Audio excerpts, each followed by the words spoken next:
Right. Hello, everyone. Um, I think maybe we'll just give people another minute or two to sign on, but while we do that, I will give Sophie's blurb. Welcome, Sophie, and hello, everyone. Welcome to April's Wednesday with Wing.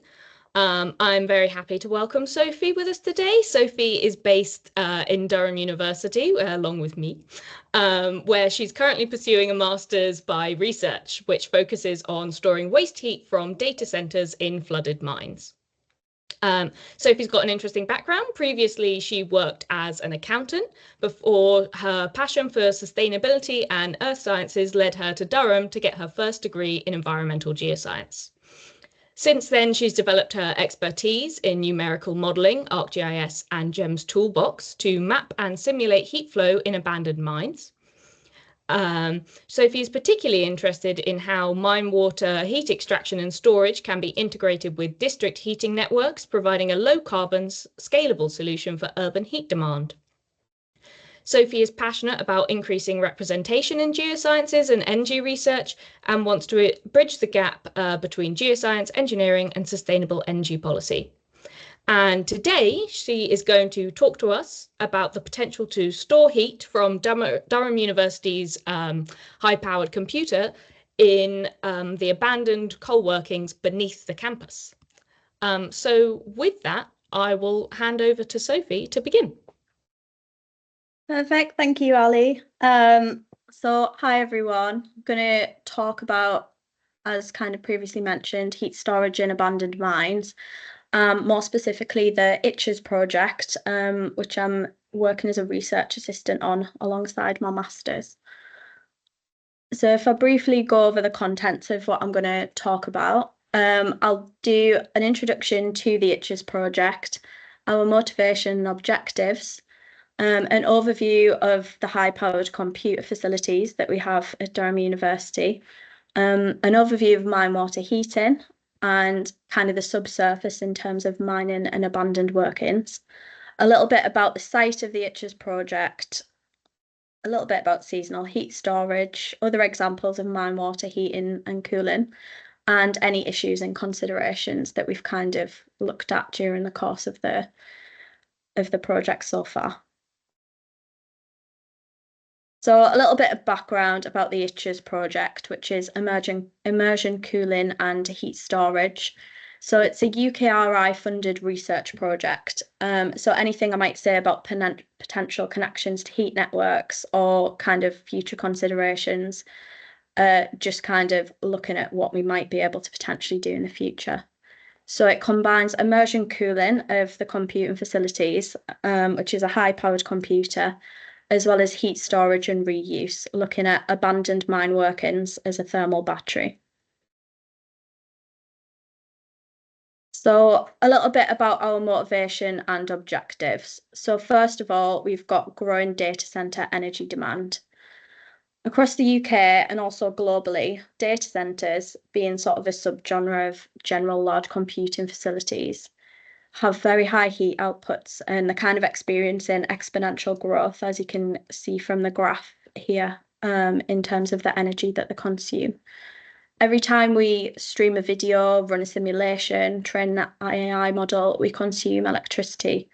And in the UK alone, data centres today account for almost 10% of total electricity use. Projections suggest that this could rise even further as computational workloads expand.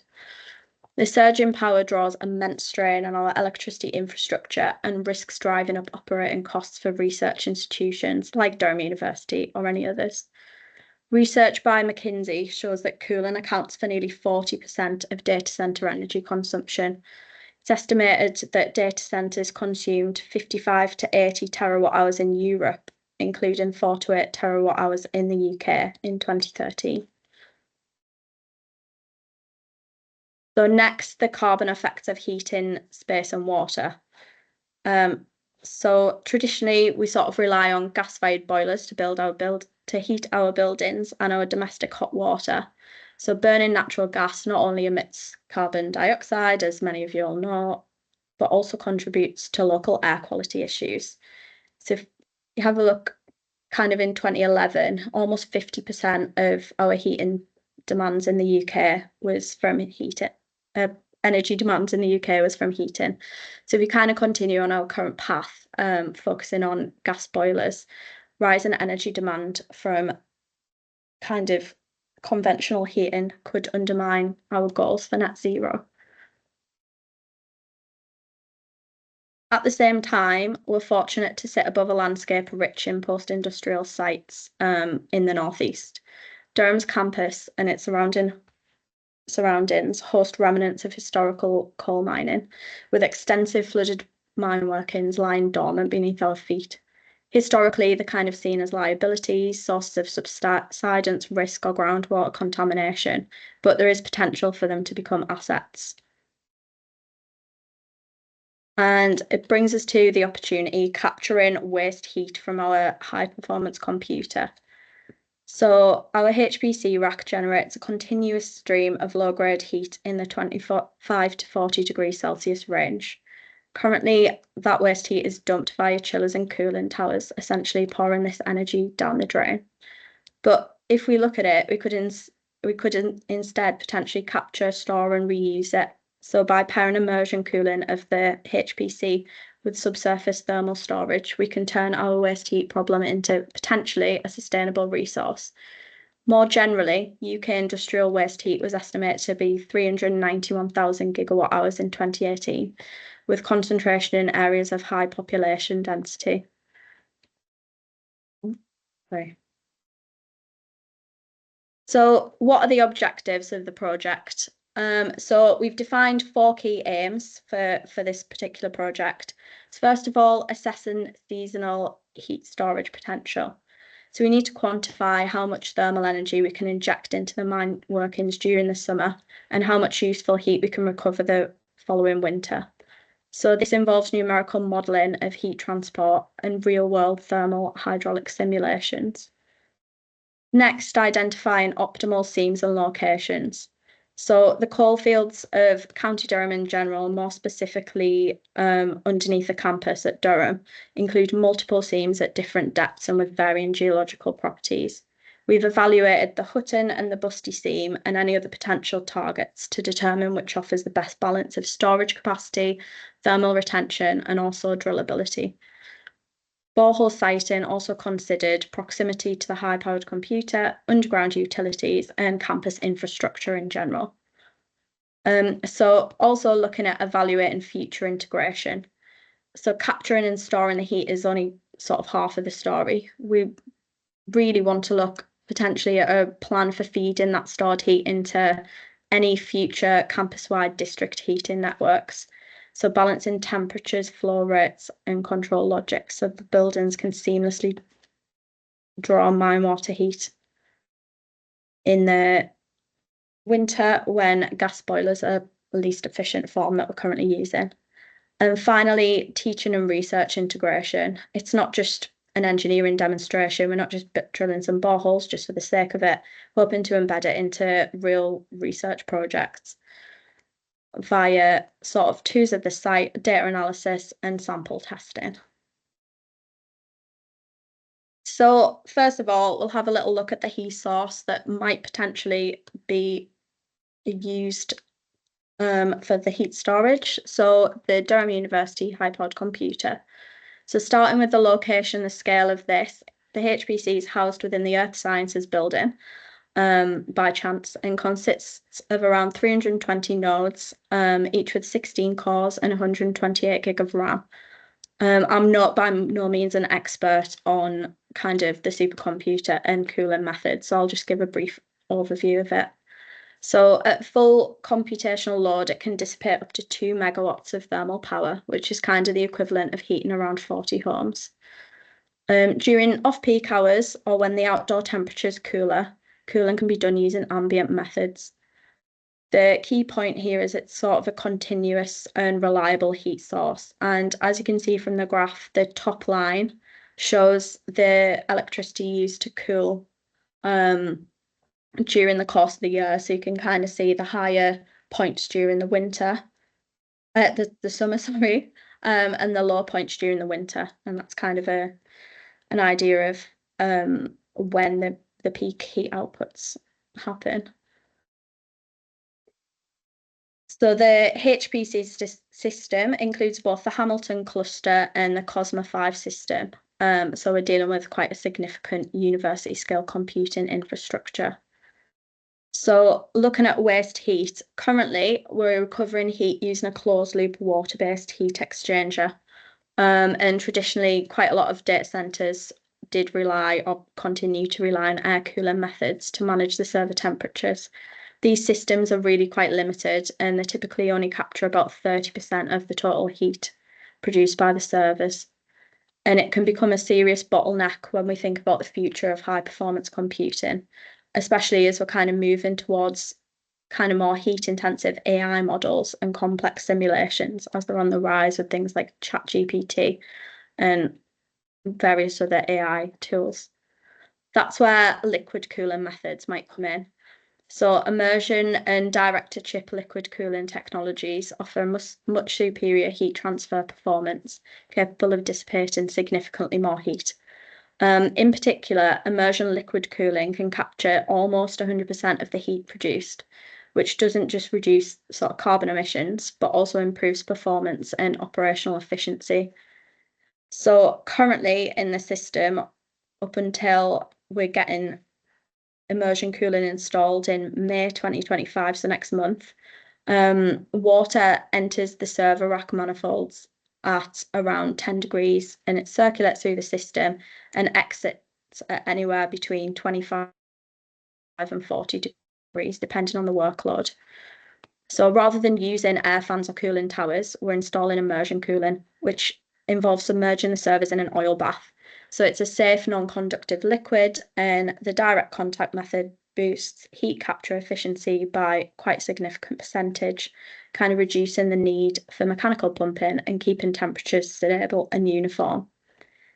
Critically, it can give us the perfect interface for integrating with our seasonal storage system. The warmed fluid is typically at 40 degrees, which is great for the transfer of heat into a hot water loop, which could potentially connect to mine water storage infrastructure. So a little bit of an overview of mine water geothermal energy in terms of heating. So there's currently 23,000 abandoned mines scattered across the country with over 175,000 mine entries in terms of coal mining. It's kind of a legacy of our industrial past, but there is potential for it to power a more sustainable future. Since mining ceased, most of the mines have gradually flooded, forming vast underground reservoirs of water, warmed kind of gently by the Earth's natural geothermal heat. And what's kind of remarkable is how widespread this opportunity is. Around a quarter of all the homes in the UK are built directly above the old mining areas. So this means millions of properties are already positioned above a clean, sustainable source of heating, one that doesn't require important fuels or building entirely new systems from scratch. Inside the flooded mines, temperatures typically range from 12 to 25 degrees Celsius, depending on the location and the depth to which we're drilling down to. And while this heat alone isn't quite hot enough for direct space and water heating, it provides an excellent starting point for heat pump technology. So by using a ground source heat pump, we can amplify the naturally available warmth, raising the output to 40 to 50 degrees Celsius, ideal for space heating, hot water systems, and even larger scale district heating networks. It's crucial because, again, heating and cooling account for almost 50% of the UK's total energy demand. Decarbonising how we heat our buildings, including domestic buildings, offices, schools, and hospitals, I personally think is one of the biggest challenges we're facing at the moment in achieving net zero emissions. Mine water heating offers a practical and scalable solution. Because the mine water is insulated underground via the surrounding rock, its temperature remains stable year-round, unlike air temperatures that fluctuate widely within the seasons. And the ground source heat pumps are significantly more efficient than air source heat pumps. And this is where thermal storage may become critically important. Flooded mines don't just provide a source of heat, they can also act as huge underground thermal batteries. So we can use these reservoirs to store the heat when energy is abundant. For instance, there might be a case where you can use renewable electricity for solar or wind farms to run heat pumps and inject heat into the mine water during periods of low demand, such as in the summer, or kind of in this specific case, using waste heat from cooling computing facilities. Later, during the colder winter months, we might be able to recover that stored heat to supply buildings when it's most needed. The ability to time shift this energy to store heat in summer and release it in winter, it's a huge advantage for balancing the UK's future renewable heavy electricity grid. In technical terms, mine water can support both passive heating, simply drawing the natural warmth, and active seasonal thermal storage, where we deliberately manage the injection and extraction to maximise system efficiency, which is what this whole project is kind of looking at. Additionally, because the underground environment is protected from surface weather and temperature changes, thermal losses are very low compared to above ground storage tanks, making mine water one of the most efficient forms of large-scale heat storage available today. So when we compare heat pump systems, you have air source heat pumps, which they have to work much harder within the winter when outside temperatures are low, resulting in a much lower efficiency when it's needed most. Conversely, ground source systems, and especially mine water systems, have a major advantage because they draw from a consistent, warmer underground source, making them 25 to 50% more efficient than air source systems over the course of the year. Lower electricity consumption means lower operational costs, lower carbon emissions, and a greater resilience against future energy price spikes. Finally, it's kind of worth emphasising that mine water heating offers broader social and economic benefits. It's got the potential to revitalise former mining communities, creating jobs in clean energy infrastructure, reducing energy bills, and also improving local energy security. It allows regions historically built around coal extraction to now become hubs of renewable innovation, turning these environmental liabilities into community assets. Across the UK, there's kind of pilot projects in South Wales to full-scale networks being developed and now have been implemented within the North East. And we're seeing kind of the first wave of mine water heating schemes. So a little bit about the subsurface setting and what these abandoned mine workings actually look like. So when we think about the potential for using these flooded mines for heat storage and recovery, it's kind of essential to initially understand the underground environment that we're dealing with. So looking at the mining methods used to extract coal historically across the UK, broadly, there were two main techniques employed, at least recently. So there's room and pillar mining, which you can kind of see from the schematic, where miners excavated large open spaces, but they left behind a network of coal pillars to support the roof. There was also later longwall mining, where a long face of coal was mined progressively, allowing the roof to collapse intentionally behind the working face.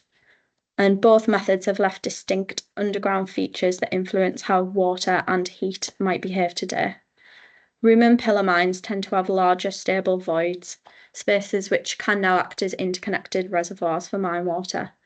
By contrast, longwall mining results in roof collapse zones known as gulf area.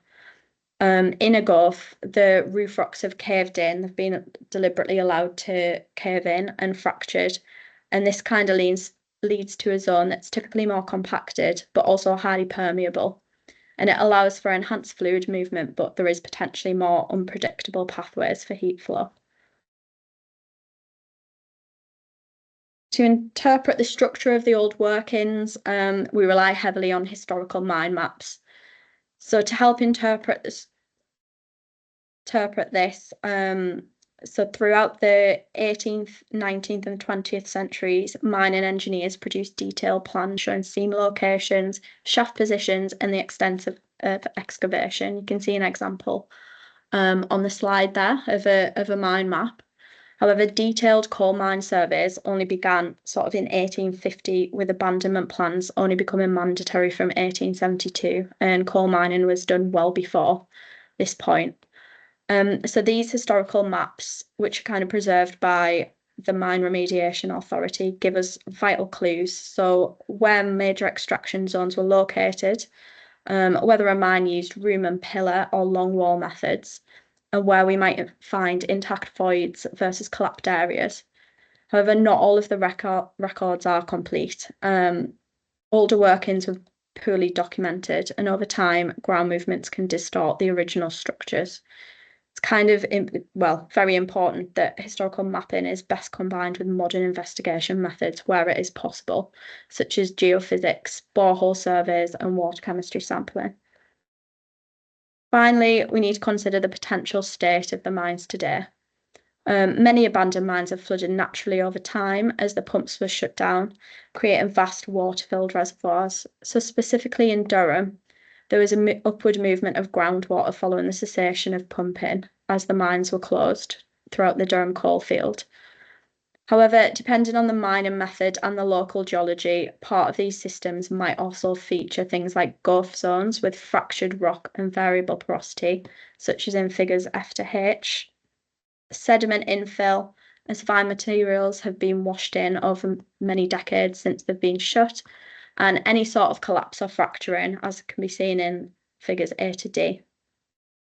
In areas where gulf dominates, the fractured rock can actually enhance the heat exchange by increasing the surface area in contact with mine water, the surface area of the surrounding rock, but can also massively complicate flow patterns, making careful modelling essential.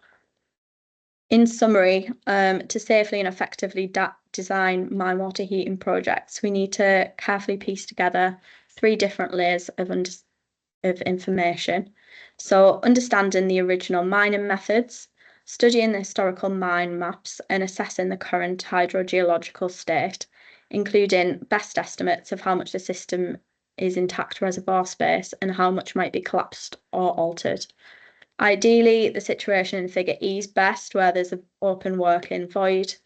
However, given the length of time since mining has ceased underneath Durham, it's not necessarily very likely. So a bit of an overview of the location that I'm looking at and the subsurface. We have 2 partially overlying seams at varying depths. So we've got the Hutton seam, which is the shallower seam at 62 metres deep. It was mined from 1858 to 1908, so you can imagine what the mine maps look like. Approximately 1.1 metres thick, and there was about 35,000 of metres cubed of extracted coal. Additionally, beneath this, we have the Busty seam, and this was mined from 1870 to 1935.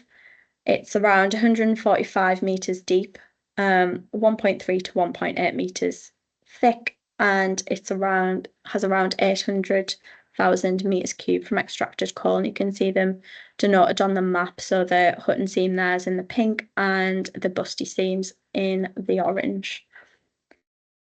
So we want to drill where the seams overlap such that we have a doublet well system where injection and abstraction of the water will be at 2 different depths in the 2 different seams, which are interconnected, we hope, via the shafts marked as unknown on the map. This would allow a long flow pathway while maintaining a close proximity for 2 separate boreholes, so there's not a significant amount of overground piping. The geology of the area is carboniferous, interlaid with sedimentary rocks such as sandstone and clay. So here's an example of what mine water heating might look like within the system using the GEMS toolbox.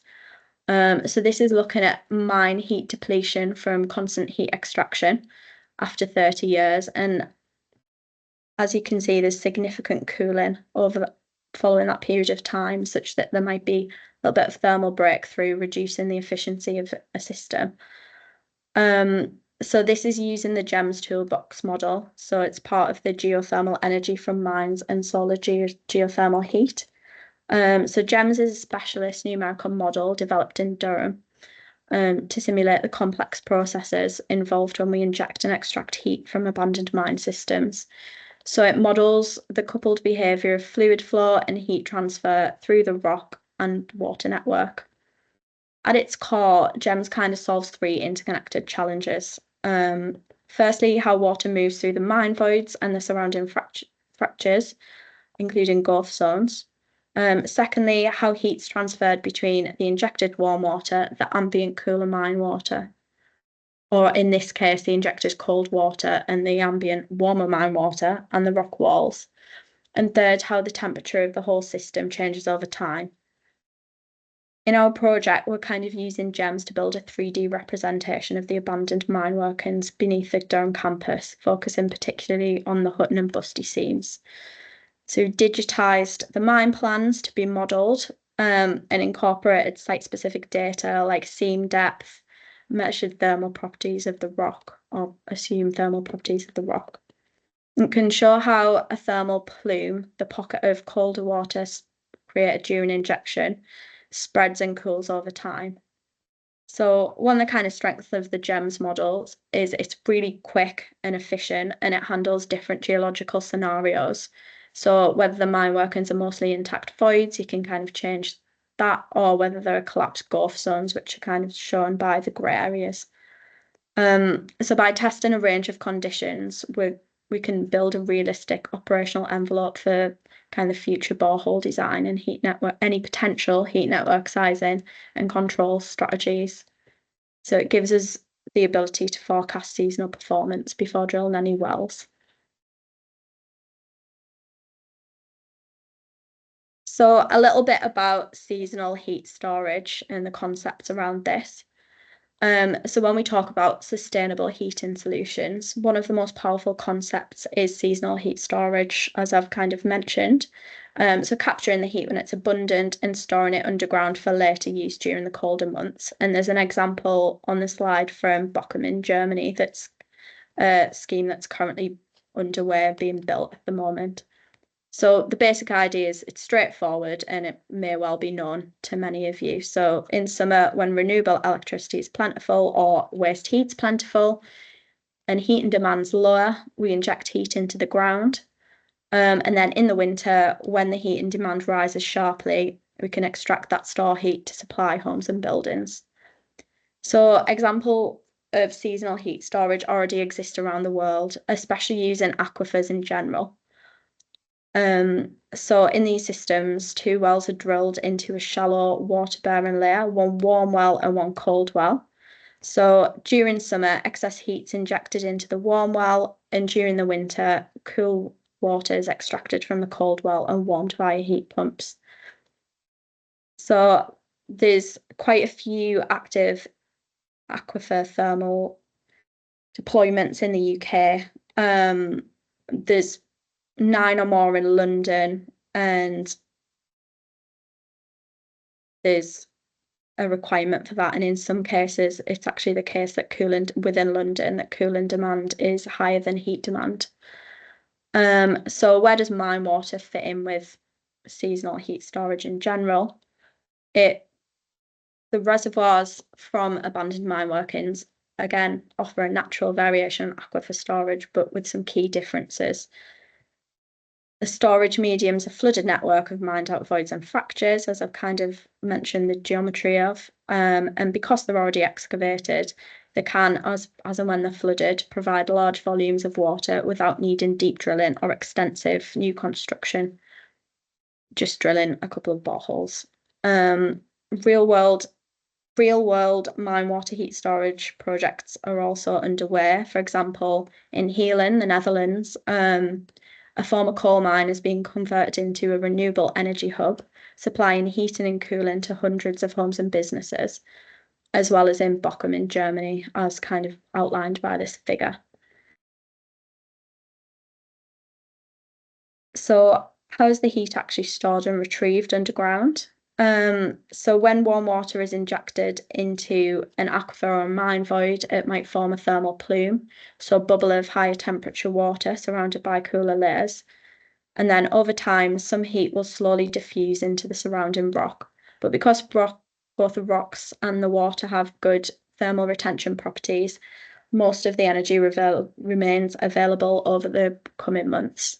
When extraction begins, pumps will pull the warmest water from the plume, recovering the stored energy efficiently. Importantly, the rate of heat loss depends on factors such as how large the storage body is, the rock type and how much rock's around in the water, if there's any natural groundwater flow present, and how far apart the injection and extraction wells are placed. So the further apart, the better. In flooded mine systems, the fractured rocks and the remnant structures often help by slowing natural cooling and keeping the thermal plume relatively stable. In short, again, flooded abandoned mines, often seen as liabilities in the past, might be able to emerge as powerful underground thermal batteries. So some real world examples of mine water heating and cooling schemes. So these aren't particularly thermal storage, just generally heating and cooling schemes. So first of all, we've got Spring Hill in Nova Scotia in Canada, and it's one of the earliest examples of mine water heating. So warm water from abandoned coal mines is used to provide low carbon heating to a variety of industrial and municipal buildings in Canada. And the system's been operating for over 30 years. So it really offers a practical demonstration of the long-term reliability and resilience, or the potential of this, of mine water geothermal systems. It's especially important reference because it shows that quite small communities can harness this technology successfully. And moving to Europe, again, we've got Healing in the Netherlands, and it's often cited as a flagship and really successful scheme.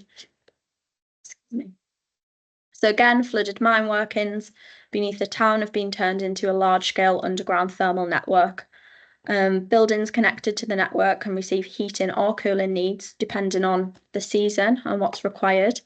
So it uses a combination of warm and cold mine water wells managed through a smart decentralized control system. It's a really good example of how you can integrate thermal storage with district energy in terms of heating. So next there's Bochum in Germany. So the Mark 51-7 site has converted part of its historical mining infrastructure into a renewable energy source in terms of heating. So here mine water is going to be used to supply heating and cooling to a large innovation district. So it's going to blend clean energy with new commercial and residential developments. By 2027, the geothermal heating and cooling system is expected to supply new buildings at the project site, including offices, research facilities, and university institutes. So within the UK, there's quite a lot of mine water heating and cooling schemes, but some really exciting ones are the Gateshead District Heating Scheme. So Gateshead Council has actively developed a mine water heating network, and it supplies the Glass House, which is used for concerts, the Baltic Centre for Contemporary Art and Art Gallery, Gateshead College, council offices, high-rise homes, and also Gateshead International Stadium. So again, warm water from historic mines is pumped to the surface, where it's upgraded using heat pumps to meet heating demands. It's not got any cooling. And this kind of demonstrates how existing urban areas can retrofit mine water technology alongside already established district heating grids, or retrofitting district heating as well, as that was the first stage. Then we've got Dordon, which is in Seaham, again in sort of County Durham, and a major new community called Seaham Garden Village is being planned. So it's going to be a big housing estate with over 1,500 homes, and it's going to use mine water from the former Dordon Colliery, where there's currently a mine water treatment plant to provide heating to some of these homes. Additionally, we have Lanchester Wines, which is again in Gateshead, and it's a much smaller but highly innovative project. I did a little bit of research for this on my dissertation in my undergrad. So it operates one of the UK's first commercial mine water heating systems, kind of using water from an old mining network to heat the wine storage and bottling facilities. Kind of showcases how businesses can decarbonise operations in a cost-effective ways that have to keep their warehouses at a stable temperature at all times. And finally, there's UK GEOS in Glasgow, so the UK Geoenergy Observatory. project in Glasgow. It's a large research initiative studying how flooded abandoned mines can be used for heat storage and recovery, and many of you might be familiar with it. And although it's research focused, it's providing critical data and test beds that might be able to accelerate commercial and research mine water heating schemes across Britain. Together, all of these examples kind of prove that mine water heating and cooling is no longer experimental and it can actually be implemented, applicable at scales from small businesses to district heating. So going back to our specific site, we had a big consideration of various different options when we were choosing where to specifically drill. So we did look at any potential future heat networks, unsure if there will be for the campus, but in an ideal world, it would be great to be able to connect to something like that. Also, the geometry of the system in terms of where to drill. Again, we were looking at a region where there was the overlapping Hutton and Busty seams so that we could drill the two boreholes close together. So the flow would physically be separated by depth, so there would be a longer route between the lower and upper workings from the injection and the abstraction points in a doublet system. We also looked at how to inject the heat. So using existing heat sources, for example, the data center, as this is only a test project, we could also potentially use a heat pump working kind of from ambient temperatures. Again, how much heat to insert during the tests. So looking at the flow rate by the change in temperature. So we're looking at approximately 60 kilowatts in this testing phase. So a 10 to 20 kilowatt heat pump with a flow of 30 to 60 litres per second. And also a little bit more consideration of which sensors to use. So what other investigations might be useful to understand in the system and to the university in the future. So we looked at potentially additional cameras. We're going to have pressure monitors and cameras downhole, as well as flow meters and temperature sensors. We also looked at potentially fibre for distributed acoustic sensing, muon tomography, additional flow meters, particulate meters, electrical resistivity, and potentially pH meters as well. So I'll briefly go through a few options. I know the kind of region won't be familiar to many of you, but I'll just go over kind of what our options were and how we ended up choosing what we chose. So our first option would have been a dual depth heat pump, drilling into the Hutton and Busty seams. As you can see from the upper map, that HPC is only over the worked Hutton seam extent. So this did cause a couple of problems in terms of wondering about where to drill, as we might not be able to potentially use this heat source if we're going to try and do doublet wells. So we looked at this first location as just two boreholes within the close location using a temporary heat pump source, as a more likely to be a successful scheme in terms of both heating and cooling if we had a heat source. And the long-term goal would be to have a working mine water heat storage scheme. Then option 1B would be a dual depth data center heat, but it was looking at using overground pipes to transport the heat from the data center up to where both of the seams overlapped. But it would be, it turned out not to really be feasible. There'd be piping on campus through ancient woodland, which in practical terms just wouldn't work for us. Then other overlapping seam locations. We looked at various other overlapping seam locations. Again, this would be using a heat pump or an existing heat source for our testing. Just to reiterate, this is a research project, so ideally it would be great if it could work long term, but currently we're just trying to understand the subsurface and if there's a feasibility to be able to do that. And finally, we looked at boreholes in proximity to the data center. So looking at kind of drilling a borehole really close to the data center, but we could only go into one seam. It could have potentially been a single borehole, so observational only. And if we kind of drilled in this way and drilled two boreholes, there would more than likely be a short circuit. So the hot and the cold wells would kind of interfere with each other. So the heat that we were putting down would interfere with the cold area that we were abstracting the cooler water from. So cooling wouldn't be able to happen. So our chosen location and setup, we ended up choosing this region, kind of denoted by this star. So we proposed setting up a doublet well system, as I've kind of briefly mentioned. So again, it's a pair of boreholes, one for injection and one for extraction, and they'd be placed strategically to manage the underground heat flow. This would allow for a longer flow pathway between the injection and abstraction points, such as there's no thermal interference or thermal breakthrough.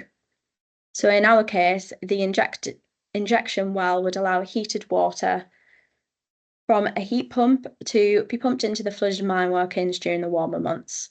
The extraction well, placed kind of not that far away, but there would be a long flow pathway between the two, would then allow us to potentially recover that stored heat in the winter. So the configuration's key because we want to control the direction of the heat flow underground and manage the kind of growth of a thermal plume and avoid any sort of mixing of hot and cold zones. So when choosing the exact location for drilling, there were several practical considerations. So firstly, we did initially want to be close enough to the high-powered computer to be able to kind of look at using the waste heat from it, but practically it's just not been possible. It would involve a lot of overground piping, which would be not ideal. We've also looked at avoiding sensitive structures, so looking at a location where it avoids building foundations, underground utilities, and any protected historical areas. So we've got ancient woodland on the campus.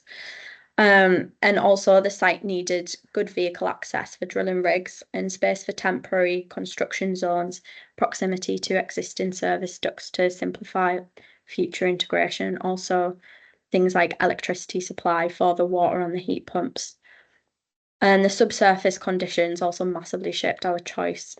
As I've kind of mentioned earlier, we wanted to where the seams are overlapping and where it's going to be easy to be able to drill into pillar and stall regions and not gorf areas. So to support the initial phase, we'll install a heat pump for testing purposes. So it's a very small scale ground source heat pump, and it'll allow us to perform controlled experiments such as pumping tests, testing water extraction rates, monitoring any temperature changes over injection and extraction cycles, testing pressure and flow of the water, and potentially measuring system coefficient of performance under real world conditions. Sensors installed at both wells will monitor water temperature, flow rates, and pressures.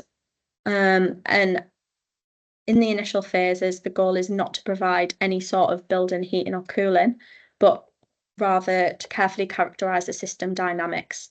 So, for example, how fast mine water heats up and cools down, how much heat can be injected. We're doing a very small kind of amount of heat injection and later retrieved without significant losses. How sustainable the temperature difference between the injection and extraction would remain over the testing period. And so the test rig phase will provide the crucial data needed to design any potential final heat exchanger units and if we can use this as a feasible project. So potential outcomes and issues. So we're going to have flow meters down the boreholes as well. So if the mine water is not flowing, it might be ideal for heat storage and reuse. If the mine water is identified as flowing, it's not going to be great for heat storage. Common sense, it'll flow away. It might be good as a replenished heat source for a ground source heat pump, tying in with any proposed university heat networks and it being much more efficient than air source heat pumps. In either of these cases, though, it's an opportunity to gather information for further research and future considerations. Potential issues that we might come into might have low connectivity between the two seams. So if there's no connectivity between the seams, we'll be injecting water into one, extracting water from another, and there might not be a flow of the water, so that can cause pressure issues. Looking at which further sensors would be the most useful with a limited budget, and we may reach an inability to hit the target workings, which would be a real issue if we're not able to hit them, given the age and kind of the state of the old mine maps. This is a real potential problem that we might run into. So I think that's about everything covered. Thank you very much for listening to me. That's just a QR code to our website if you want a little bit more information. And any questions? Thank you very much, Sophie. That was really interesting. Yeah, if people could, I'm not sure how we're going to do this. Put your hands up for questions or write them in the Q&A, and our tech support Jack will unmute you, and you can be able to ask your question.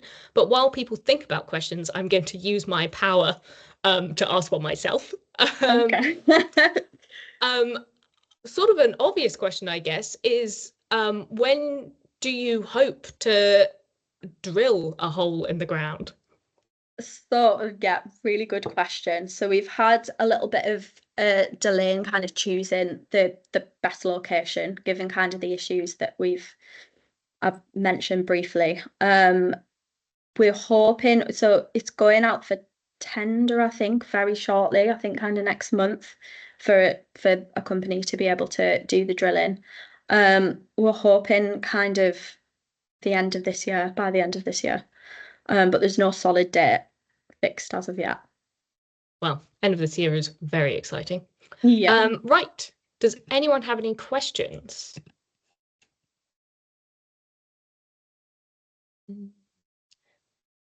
Just to say, people should be able to unmute themselves if they want to ask anything. Perfect. In which case, free for all.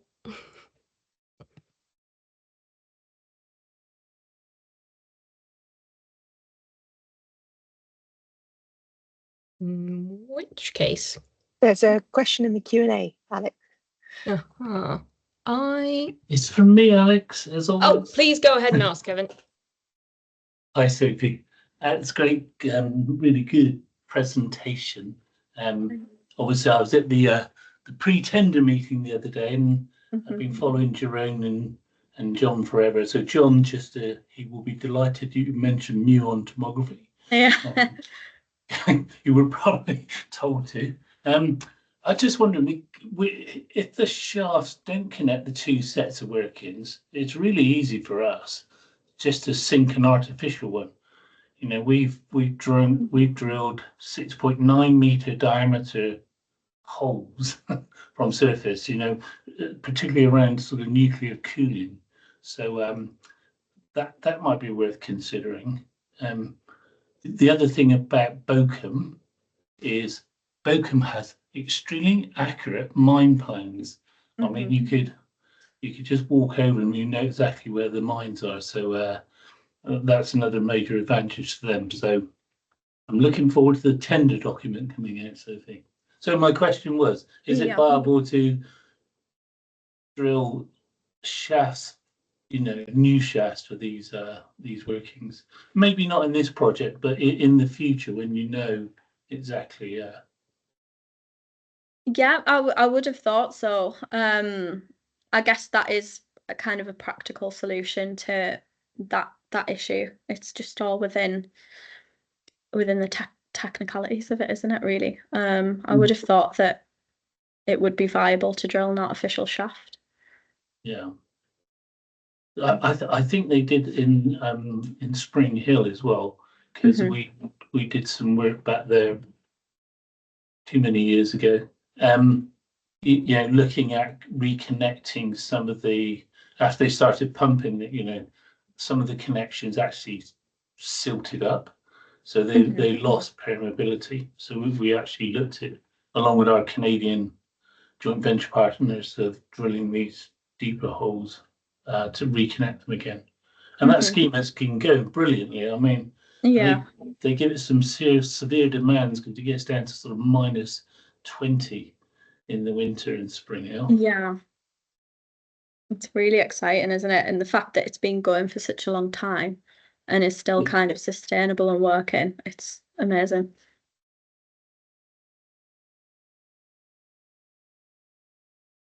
Just to That was say, all. Fiona, you popped. Oh, sorry, Kevin. Please go ahead. if No, you no, have sorry. something.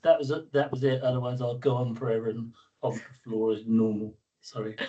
Yeah. Well, I was just going to say that, Fiona, if the QR code didn't work for you, I've just popped in the link as a response to your question. So if anyone else can't get the QR code to work, the link to the website is just in the question and answer box. Hester, do you have a question there? Or was that a thumbs up? Thumbs up. Right. Does anyone else have anything they'd like to ask? I can't see anything more in the chat, but I think I have a slight delay, so I don't want to say anything.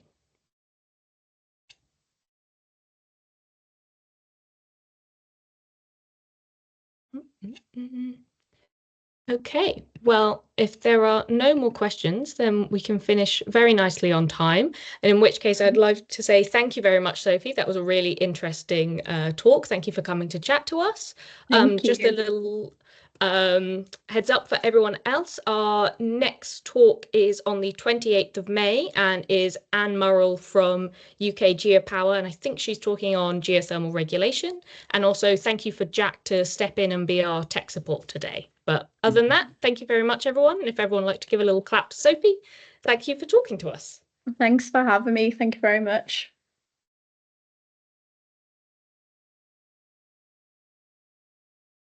Thanks, Sophie.